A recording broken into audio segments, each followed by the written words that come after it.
I know. We said we weren't going to put any more Scream content out, but we're having a fun time, and our subscribers are having a fun time, and we appreciate the back and forth conversations that we're having on the films.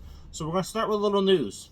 Part 6 news, home release news, and then we want to hear from you on where it should go next. Welcome to another episode of the Popcorn Confessional, and this is Dave from Nerdbox, and I'm accompanied by my wife, Jen, also from Nerdbox.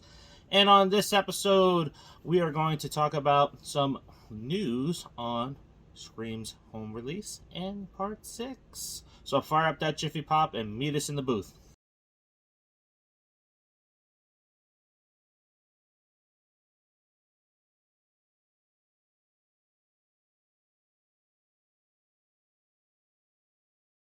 Before we begin, we want to just say that we have a video that dropped the other day with 20 more Easter eggs in combination with our subscribers. So they are credited in that video for things that they called out. And if we get that video up to 5,000 views, we're going to be giving away something really cool. And that is Regal Theater released Scream posters. And we have 2 of those. We'll choose people from those comments and likes on that video to give these posters away to. It is also our quest for 1,000 subscribers, where we will be giving away $100 to a lucky subscriber. So help us get there by sharing our content with others on Facebook or whatever social media platform that you're on. If you're seeing this video and you're not sure if you subscribe to it, it's really easy. Just check to see if that little subscribe button is marked subscribed. If it is, perfect. If it isn't, we're just showing up in your newsfeed because you happen to click on our videos. That happens to us all the time too. You don't have to click on the notification bell like everybody says, because if you want to watch the content when you're ready to watch it, it'll always be there in your list of subscriptions. Yeah. So help us hit that 1,000 mark. We appreciate it. We're almost there. With your help, thank you. Love Yes. it. Appreciate you. So before we jump into the news, quick question, because we've seen it come up in the comments. What do you want to see next? Do you want to see an Easter egg video dedicated to Scream 1 and then maybe have us kind of tie Scream 1 to Scream 5? We have a couple of ideas. We have identified 5 people from Scream 1 that could potentially be Christine, the mother of Tara and Sam. So we're going to do one of those videos. And Billy Loomis's secret lover. Yes. And then we were talking about possibly looking at all the legacy characters that are alive that could pop up in future sequels. So let us know what you want to see next. Hey, do you want to see some fillers for this type of movie until you get this, watch this at home or go back to see it in the theater? We can suggest 5 of those movies as well, because we have a few picked out. Now let's jump into the news. During a recent Reddit AMA chat, which was last night, directors Matt Bettinelli-Olpin and Tyler Gillette discussed the upcoming home video release of Scream, along with a number of deleted scenes that will be included. But it will not be an extended cut. So that sucks. I like extended cut movies. Yeah, and it's not coming in any really cool packaging. So I know one of the things that they're releasing is Scream 2022 and Scream 1996 together, and they're leaving all the other movies out. So one of the deleted scenes is the missing poster of Kirby hanging in the sheriff's office behind Mindy and Amber. Pretty interesting. I didn't know she went missing. Yeah.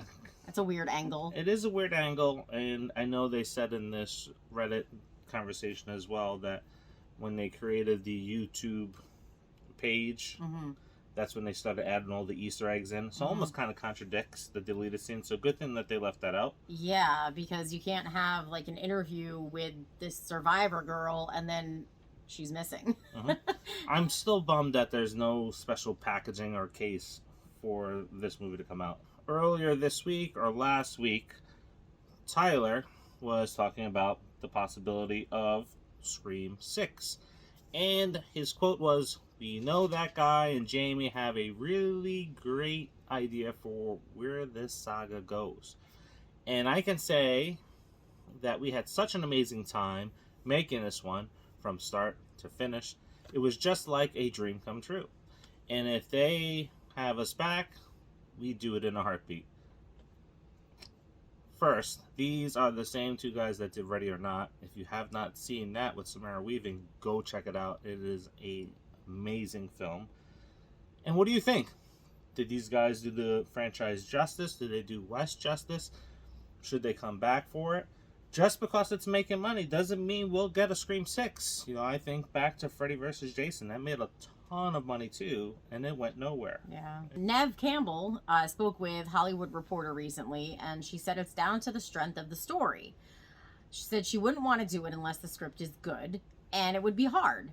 But she said these guys did a really good job on this one, so she's curious to see what would come next. Now, Matthew Lillard, as we know, has been campaigning to come back to the film. And if everybody kind of knows or doesn't know... Yeah, I think a lot of people don't know this. This was supposed to already have happened in Scream 3.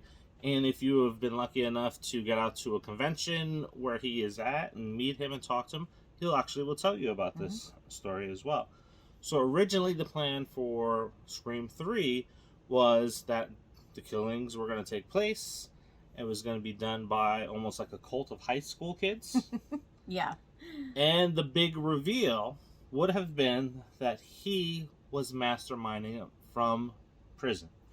So he was going to be Charles Manson. He was just going to be the cult leader and not actually get his hands in it. Yeah, exactly. Now, what happened was Columbine.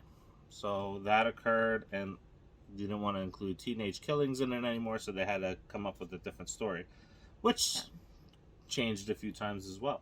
In an interview that I watched with Matthew Lillard and Skeet Ulrich, when asked about his death in Scream 1, Matt said it was total bullcrap and that he would drop his own huge TV on his face to prove it, and that if he died, then he would leave it alone. But he maintains that he lived. Now, and so do we. Now, in our first Popcorn Theory episode where we talked about 3 potential killers that could have been revealed in Scream 5, we did the digging. From 2000 to 2015, 11,000 TVs, 90% of them being tube TVs, fell on people. Wasn't that per year? Per year. Yeah, I don't know what people are doing. I've said that numerous times about these statistics. I don't want to know what they're doing, that they're dropping TVs on themselves. And tube TVs, that's a little mind-blowing to me, because from 2000 to 2000... Okay, in 2000 I could see, but 2015? Why do you still have a tube TV? What is wrong with you? Hotel set. It would cost more to repair that TV than to just buy a flat screen at that point. But anyway, in that time frame, 1 death. 1. Just saying. And my cousin had a TV fall on her when she was 4.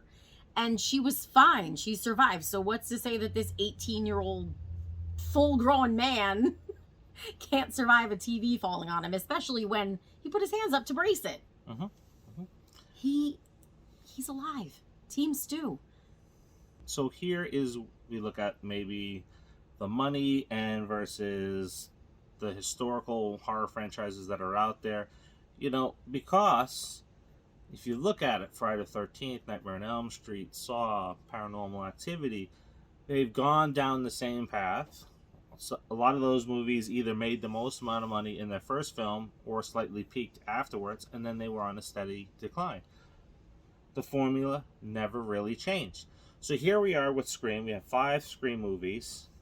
And say what you will, that maybe this one was a little bit easier to figure out over the other ones. There may have been a reason for it. And that's maybe to change the formula. Because let's face it, if we get a Scream 6 and a 7, and then possibly an 8, are we going to continue down the path where, oh my God, there's 2 people going around killing somebody and we don't know who it is?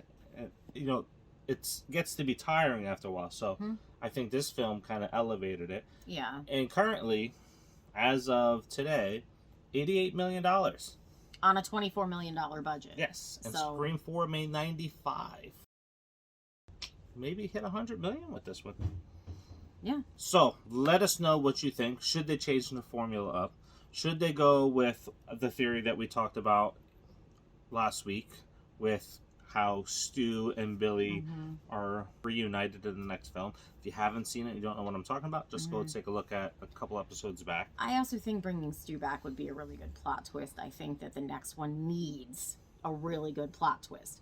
It can't just be the same old, like, oh, it's the boyfriend, or, you know, there needs to be something. You need to change something up. And as we mentioned, so we're going to talk about the potential women in Scream 1 that are still around that could be the mom, right?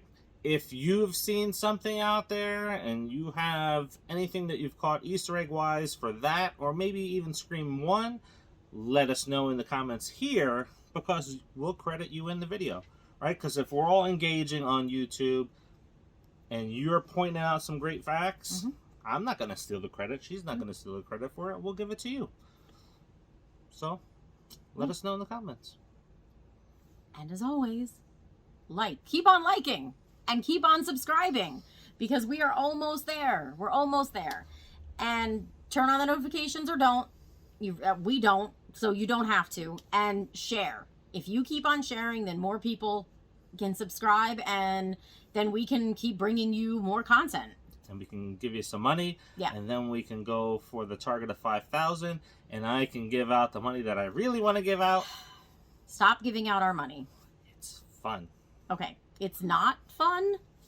Anyway, we got some conventions coming up. Maybe we'll give out some autographs. So until the next, see ya. What?